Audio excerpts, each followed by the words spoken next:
Now in the studio is the president, NigeriaBritish Association, in the person, Abimbola Okoya. Abimbola, it's nice to have you join me. Nice being here. You're welcome.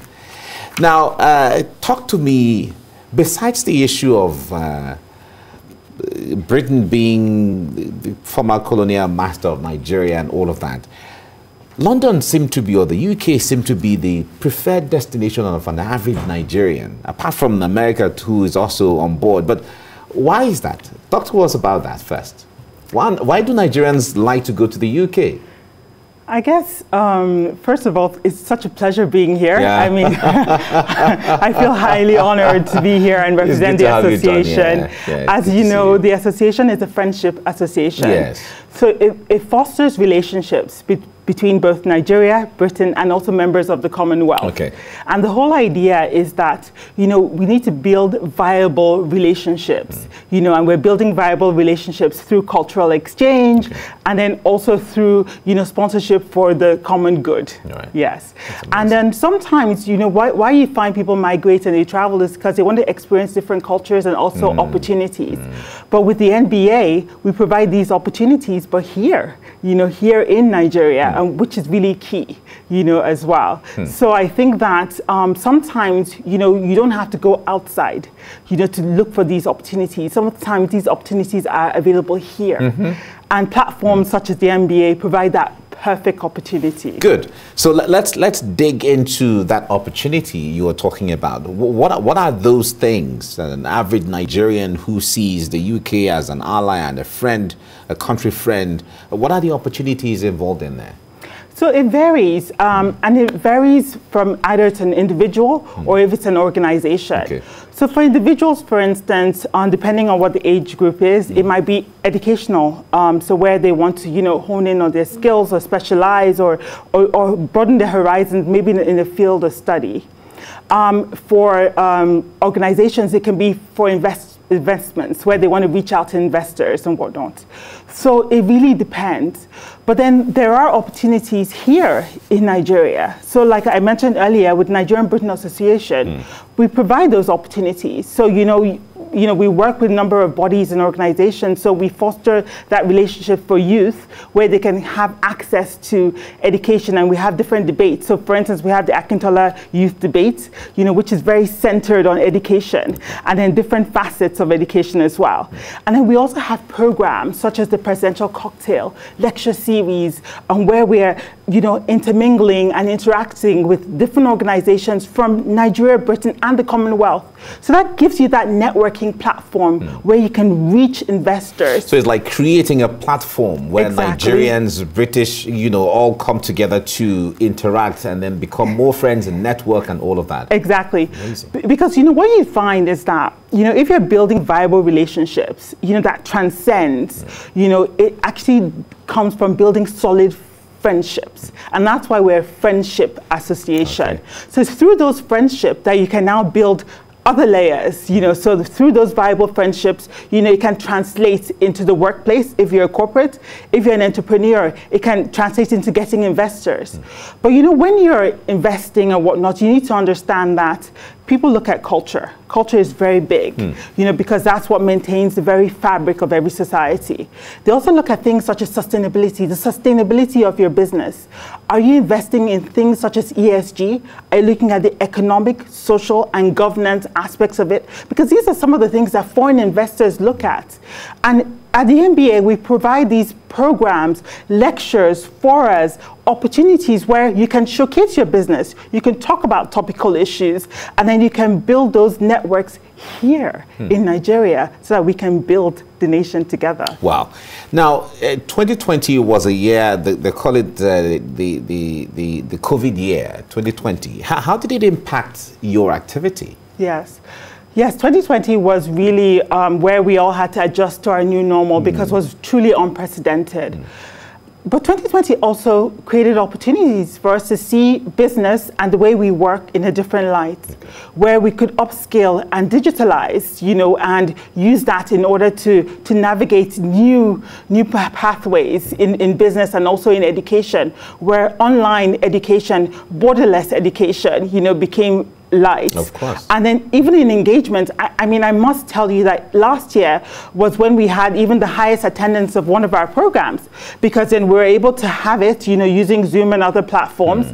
And then we're able to get people from Nigeria, from Britain, Commonwealth countries, and beyond. All on the same platform. All on the same platform, Wow. interacting and engaging.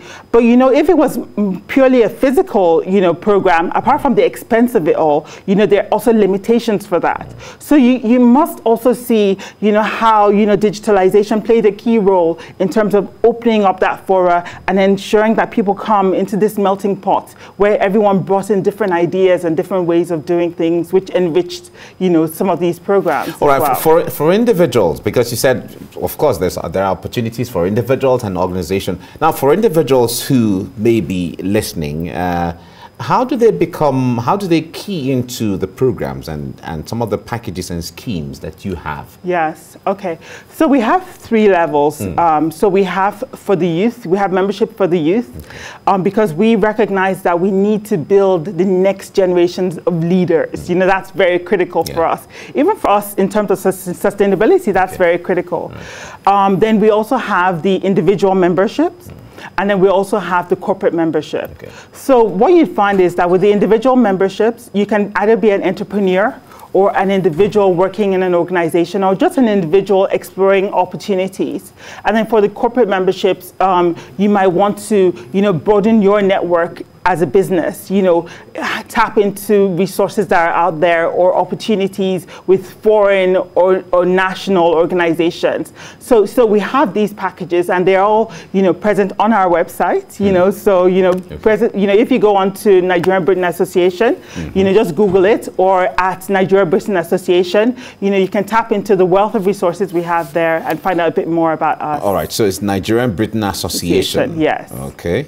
Okay, that's interesting. No, so in this membership, do people have to pay to become members of the association? Talk to us about that. Yes. And then the process of becoming a member, if you want to, if anybody who wants to be.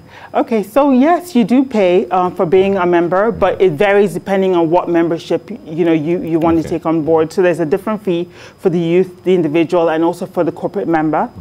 And in terms of the process, you know, so you go online and then you register, and then, you know, we have an interaction with you, and then, you know, you're called on board. And the reason we're having an interaction is just to ensure that we're sharing the same values, you know, as well. And then you now have a wealth of opportunities where you can log on to our lecture series. You're invited to different programs where you have networking opportunities as well.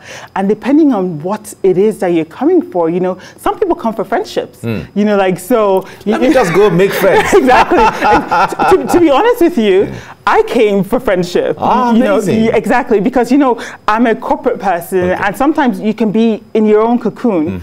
But then, you know, when you find an association where you can come and make friends, you know, from all walks of life, I found that that has been one of the most enriching parts of my experience.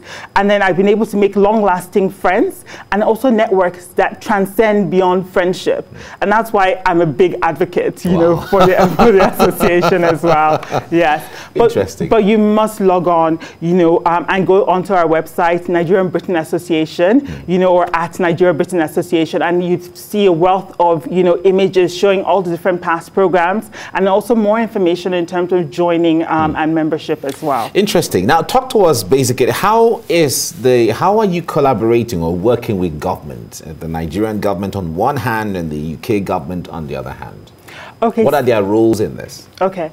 So, you know, when you're create an association, there are different actors within a society, and government plays a key role within that. And because we're a friendship association, we organize platforms where on a friendship level, so through cocktails, dinners and whatnot, a relaxed environment, you bring, you know, governments from the different nations in.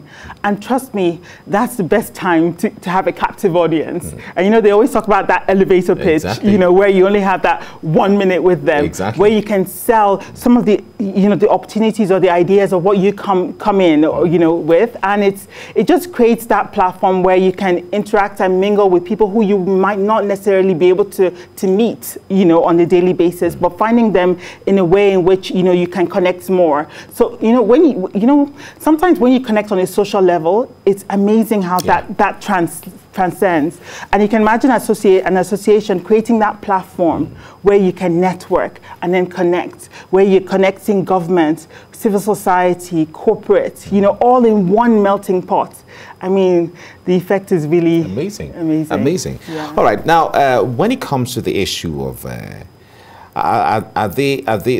I'm talking about this now from the perspective of young people who are looking at, watching right now, what you're saying, creating opportunity, and young people feel, okay, for those who sometimes would have been considering, just jetting out of the country one way or the other. In fact, some people even think of the illegal routes of going out of the country. This could be a very great platform right now. Are there opportunities for scholarships and fellowship programs as well that your association provides? So what we are is a network, we're an association where if you tap into it, you can get anything. Exactly, so, and what they say, you can make of it what it is. Do you get what I mean? So you can imagine coming into an association, we open doors. So, you can tap into, if it's education you're looking for, we tap into that resource, for you. We create those opportunities where you can engage, find out more about the resources, find out about resources that exist here and abroad and how you can tap into it. Sometimes, you're looking for scholarships or you're looking for exchange programs, or but you don't know where to look, so you can imagine at that age you need a mentor, or you need a platform, you need a guide, and you can imagine where you're in an association where you have the elders of the association who through the wealth of experience can share ideas and whatnot. Then you have also people from different walks in life where they can navigate you in different directions. And then you have youth just like yourself where you can pair up and come up with different programs and initiatives. And then we now open doors in terms of organizations, affiliates, corporates, other individuals that can guide you. I mean, I wish I joined at a very young age. I mean, it could have changed my whole course. You are the president now, so you can galvanize as much people as you can. Exactly. So anyone who wants to join, because Nigerians would like to be aware when it comes to the cost of being a member and all of that. Right. What's the fee and so on? So like I said, there are different price points. So for a youth member, it's 15,000 for a year. Okay. For 15,000 naira or pounds or euros? No. We're talking about resident here, exactly. So it's going to be all in naira. Right. So for youth members, it's 15,000 naira a year. Okay. I mean, and then each year you renew. Each year you renew, okay. And obviously, we can always come up with like a payment plan, okay. As well. So we're very mindful of that. Okay. So there's flexibility. There's flexibility within that because we want to encourage the youth, and we're very sincere about that. And then for individual members is 25,000 a year, okay. And then for corporate members is 75,000 a year. Okay. If you compare this, with other associations or other organizations, you'd find that we are, fairly reasonable. And the reason being is that it's not about the fee; it's about what we bring to the table. It's about fostering friendships. It's about having that exchange, that cultural exchange. Creating a network. Creating a network, creating this movement, of people, galvanizing us and ensuring that we work towards sponsoring the common good, so that is the main focus. Now, besides, okay, let me put myself in the shoe now. I want to register, and then maybe I fall in the category of 25,000 because I'm not a student anymore. What are the other processes I have to? You talked about logging into your website, but what should I expect? What documents do I need, and so on? So there's just a bit of when I say criteria, it's just they just ask you some questions because we need to know just a bit about you, because it's a friendship association, and information is key, there. And then it's not a rigorous process, because I know that's what you're driving at. Basically, it's just getting your information, getting to know a bit more about you, having a dialogue with you, and then so we get a member to have a dialogue with you, and then they now recommend you, so that way, the person is checking out and looking out for you, almost like having a big brother, you know, within the association, that kind of thing. And then for the corporates, it's really just, you know, registering their interest, and then we write to them officially, and then they send in, you know, their funds, and then we make sure that you're invited for programs or whatnot. And even sometimes, you know, corporates might also want to, you know, host certain events or programs, you know, maybe related to what they're doing, and they also want a network of people, our network of people, to be part of that program. And it's something that we do as well, you know, so it's not limited to that. I mean, there are other opportunities that we have within the NBA. Yeah. So who cannot be your member? We're a truly inclusive organization, and that's something we drive at. Right. You know, so and this year has been a truly fundamental year. As you know, I'm one of the youngest, and I'm first Nigerian female president. So it just shows that we're progressive. Association, and inclusion is key, you know, for us, and we're demonstrating that from the top. So, I mean, everything we do is to ensure that no one is left behind, you know, and that's very key, you know, to us. And then you'd find that true friendships accept diversity, accept inclusivity, and that's what we drive at. Now, of course, I know you're trying to raise people who are responsible citizens and all of that, but are they, when it comes to people who cannot be on, because I want us to stress that, so that even those who are members can feel safe and then have some level of assurance that the people on this platform are people who belong to certain, you know, clean slate or clean sheet when it comes to. So are there some criteria when it comes to, if you do this or we find out about this, you cannot be a member? Yes, and remember, as part of the process, I did say that you're going to have some kind of discussion or dialogue with a member, and that's part of the screening process. You know, so obviously, just to reassure the existing members that it is a safe platform, because, you know, even in trying to do good, you need to ensure that you create a safe environment. So that's something that we uphold. So it's not just about filling in forms, but we also have that interaction and dialogue, and then just to try and find out a bit more information. And that's why a member has to refer another member, you know, so that's very key in the screening process. All right. Now, looking at the year 2021, what projections do you have this year? Do you have targets for yourself, or I mean, for the association? Yes. So we have various targets. So apart from obviously driving the membership, and then also in terms of, you know, getting sponsorship for the common good, you know, so we have a lot of programs that we do and we give back. We also have targets in terms of ensuring more inclusivity in our programs, you know, so getting the youth more involved, getting women more involved, getting people, you know, with a disability more involved, and, you know, amongst others. We also have a target in terms of ensuring sustainability. So I spoke about ESG earlier on. So ensuring that we're driving economic, social, and governance into the way in which we do things, you know, so that, you know, we're building legacy of, you know, sustainable businesses or interactions and engagement. So we're going to be, you know, doing that through a number of lecture series that we'll be sharing as well. And then also ensuring that we continue that cultural exchange, you know, putting culture front and center in terms of engagement between nations and things like that. Yeah, so we have a full year. We're going to be driving our flagship event. So we have our Akintola Youth debates. We also have our lecture series I spoke about earlier on. We have the presidential cocktail that happens once a year. And then we also have, you know, the Christmas, end of the year annual Christmas party. And that is amongst a host of other events that we have lined up for this year. Is there any platform or any scheme where women are encouraged? Because when it comes to platforms like this, of course, it creates avenues where an opportunity is for women to, you know, express themselves on one hand, build capacity and all of that. Is there any program in that line? So remember I mentioned earlier that in the programs that we're going to have, we're going to ensure that inclusivity is factored in. We're going to be very deliberate about it, you know. But then I also want to encourage us women. You know, sometimes we wait to be invited to take a seat at the table. Sometimes we need to invite ourselves, you know, to take that seat at the table. So I want to encourage us women, and also the youth alike, you know, that, you know, sometimes take a deliberate step. take that bold move, to want to progress yourself, but then do it in a platform that fosters that as well. Yeah.